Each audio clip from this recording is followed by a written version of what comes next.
Halo semuanya, selamat datang kembali di Kehidupan Bijaksana.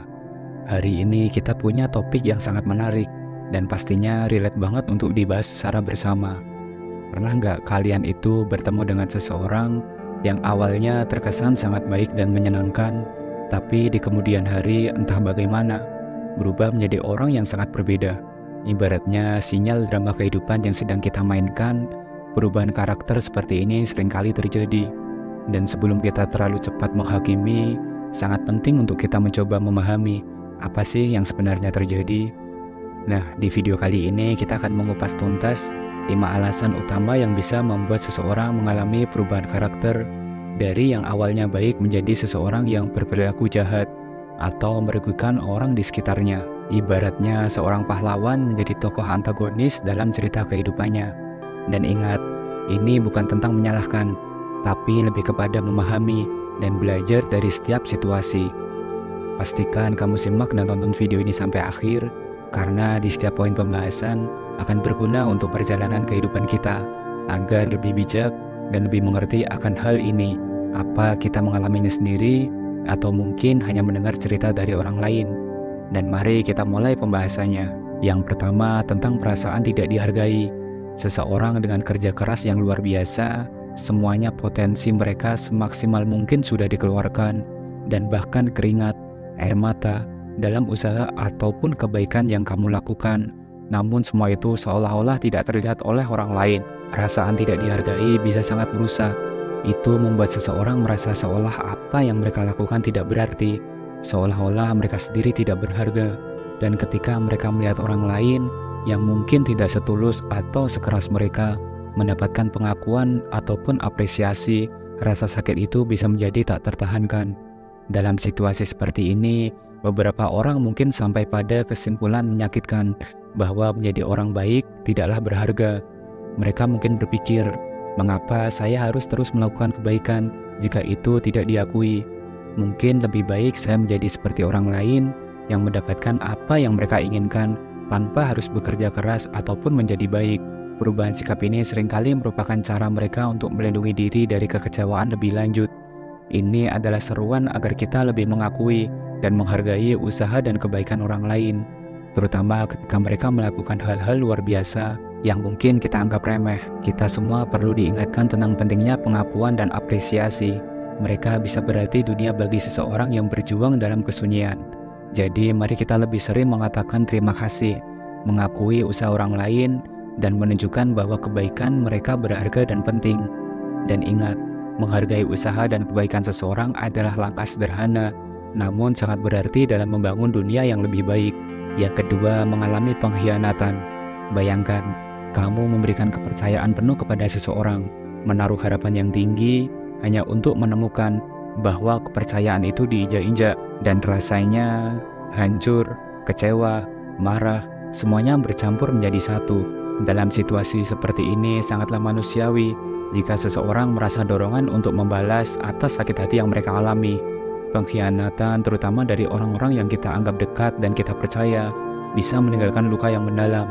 Luka itu tidak hanya merusak hubungan saat itu saja, tapi juga bisa mengubah cara kita melihat dunia, memengaruhi bagaimana kita membangun kepercayaan dengan orang lain di masa depan. Jadi ketika kita melihat seseorang yang berubah menjadi pahit atau bahkan agresif setelah pengkhianatan, mari kita ingat bahwa di balik perubahan itu ada cerita sakit hati yang mendalam.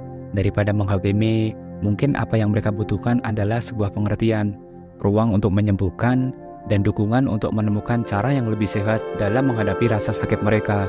Menghadapi pengkhianatan memang tidak mudah, tapi dengan empati dan dukungan, kita bisa membantu mereka yang terluka untuk tidak terjebak dalam siklus dendam dan membuka jalan menuju penyembuhan yang sebenarnya.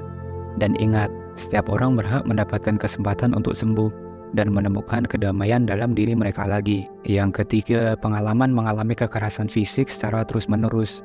Bayangkan, setiap hari kamu hidup dalam ketakutan, tidak tahu kapan akan terkena pukulan atau perlakuan kasar lainnya. Situasi ini bisa mengubah siapapun, bahkan orang yang sebelumnya baik. Jangankan orang baik, bahkan orang jahat pun akan menjadi lebih jahat jika terus-menerus mengalami kekerasan fisik. Ini bukan hanya soal merasa sakit, tapi juga soal dampak psikologis yang sangat besar.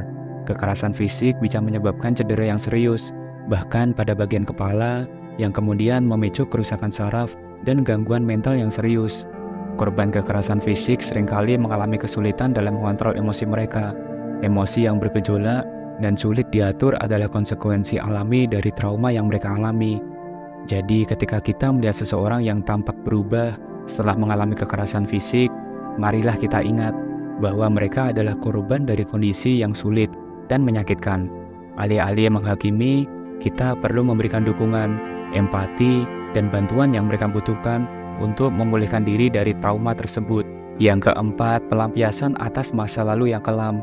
Seseorang yang telah melewati masa-masa sulit, menerima perlakuan yang buruk, dan merasakan ketidakadilan yang mendalam, bagi mereka, masa lalu bukan hanya kenangan, melainkan luka yang terus-menerus menyakitinya.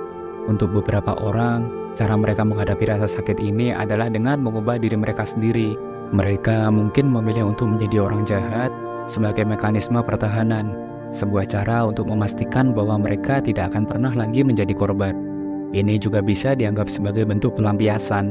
Dengan membalas dunia atas apa yang telah dialami, mereka merasa seolah-olah bisa mengandalkan rasa sakit mereka sendiri. Tapi dalam banyak kasus, ini hanya menyebabkan lebih banyak rasa sakit, tidak hanya bagi diri mereka sendiri, tapi juga bagi orang lain di sekitar mereka. Di balik amarah dan perilaku jahat itu, seringkali ada cerita seseorang yang terluka dan mencari cara untuk melindungi diri. Perubahan menjadi orang jahat mungkin terlihat sebagai jalan keluar, tapi pada akhirnya itu seringkali hanya memperpanjang siklus rasa sakit. Menghadapi seseorang yang berperilaku demikian, kita mungkin cepat untuk menghakimi. Namun jika kita bisa melihat lebih dalam, kita akan menemukan kesempatan untuk memahami, memberikan empati, dan mungkin membantu mereka menemukan jalan menuju penyembuhan yang lebih sehat dan konstruktif. Baik, itulah pembahasan kita hari ini, melalui cerita dan alasan di balik perubahan seseorang yang baik menjadi orang yang jahat.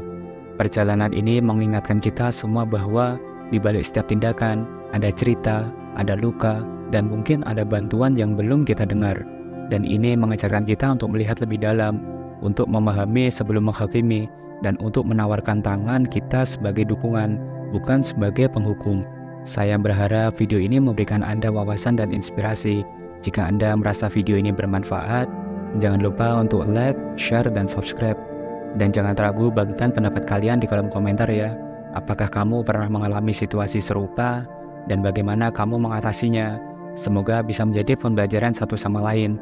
Sampai jumpa di video berikutnya. Salam bijak.